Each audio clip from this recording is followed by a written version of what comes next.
આમ આદમી પાર્ટીના જે કાર્યકર્તાઓ છે, જે પ્રકારે અત્યારે રાજીનામું આપી રહ્યા છે, તે પક્ષ છોડીને જઈ રહ્યા છે, તો એ માટે શું કહેશો? પરિણામો પર કેટલી અસર આની?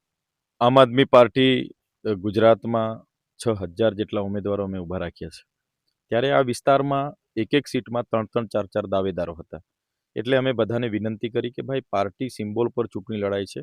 એક જ મેન્ડેટ આવે છે, એક જ ટિકિટ આવે છે. ભલે તમે 4 જણ છો તો કોઈને પણ મળે તમે એમને જીતાડવાનું કામ કરજો.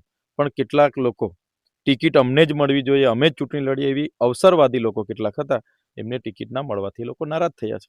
અમે એમને મનાવવાના પણ પ્રયાસો કર્યા કે ભાઈ આવું પાર્ટી સાથે તમે આટલે તમારું યોગદાન છે, તો એકવાર એટલી સમર્પણની ભાવના તમે બતાવો.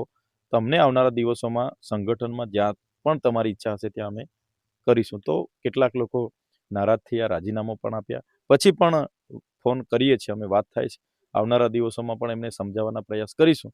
નહીં સમજે અને નહીં સમજે અને કેટલાક લોકો તો ભાજપના પણ ખેસ પહેરી લીધા છે અને ભાજપના પણ પ્રચાર કરે છે, તો એવા લોકોને અમે નહીં બોલાવીએ. પણ જે લોકો ઘરે બેઠા છે અને એમને સપોર્ટ કરે છે એવા લોકોને ફરી અમે સાથે લઈને આગળ વધીશું.